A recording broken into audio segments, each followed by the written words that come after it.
1996 সাল। ছোট্ট মফস্বল শহর। নদীর ধারে কাঁচা রাস্তা আর শিউলি গাছের ছায়ায় ঘেরা একটি উচ্চ বিদ্যালয়। স্কুলের নাম আদর্শ বিদ্যাপীঠ। টিনের ছাউনি, লম্বা করিডোর আর দুপুরে ঘণ্টা বাজার সঙ্গে সঙ্গে দৌড়ে মাঠে নেমে যাওয়া ছেলেমেয়েরা, এটাই ছিল তখনকার স্বর্গ। রাহাত তখন নবম শ্রেণীতে পড়ে, চুপচাপ, বই পাগল ছেলে। আর নীলা সদ্য ভর্তি হয়েছে একই ক্লাসে। বেনি করা চুল, সাদা ফিতা আর চোখে এক অদ্ভুত শান্তি। প্রথম দিন থেকেই রাহাতের মনে হল যেন কারো গল্পের বই থেকে বেরিয়ে এসেছে সে। তাদের প্রথম কথা হয়েছিল লাইব্রেরির সামনে। নীলা খুঁজছিল শরৎচন্দ্রের উপন্যাস, আর রাহাত বুকশেলফের ওপর থেকে নামিয়ে দিয়েছিল বইটা। ধন্যবাদ, নীলা মুচকি হেসেছিল। সেই হাসিটাই রাহাতের কাছে হয়ে উঠেছিল পুরো পৃথিবী।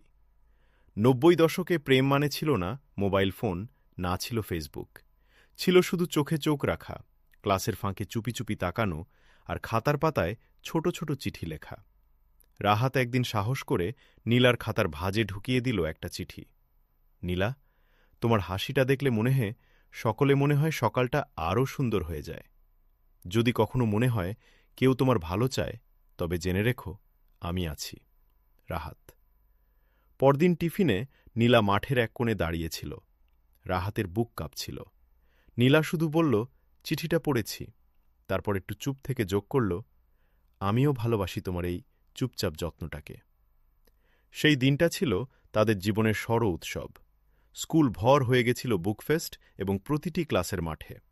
রাহাতের বইগুলো কেউ কেউ পেয়েরা প্রতিযোগিতার দিন। রাহাত দৌড়ে প্রথম হতে পারেনি, কিন্তু যখন পুরস্কার বিতরণ শেষে সবাই বাড়ি ফিরছিল, নীলা চুপচাপ তার হাতে একটা নীল কলম তুলে দিল। পরের বার জিতবে, সে বলল। রাহাত বুঝল এই ছোট্ট কলমটাই তার সবচেয়ে বড় পুরস্কার। কিন্তু সময় তো থেমে থাকে না। এসএসসি পরীক্ষার পর নীলার বাবা বদলি হয়ে গেলেন অন্য শহরে। বিদায়ের দিন স্কুলের গেটের সামনে দাঁড়িয়ে দুজনেই কিছু বলতে পারেনি। শুধু নীলা তার পুরনো খাতার রাহাত, যদি কখনো বৃষ্টি নামে আর তুমি ভিজতে চাও, মনে করো কোথাও একজন মেয়ে একই আকাশের নিচে তোমার কথা ভাবছে।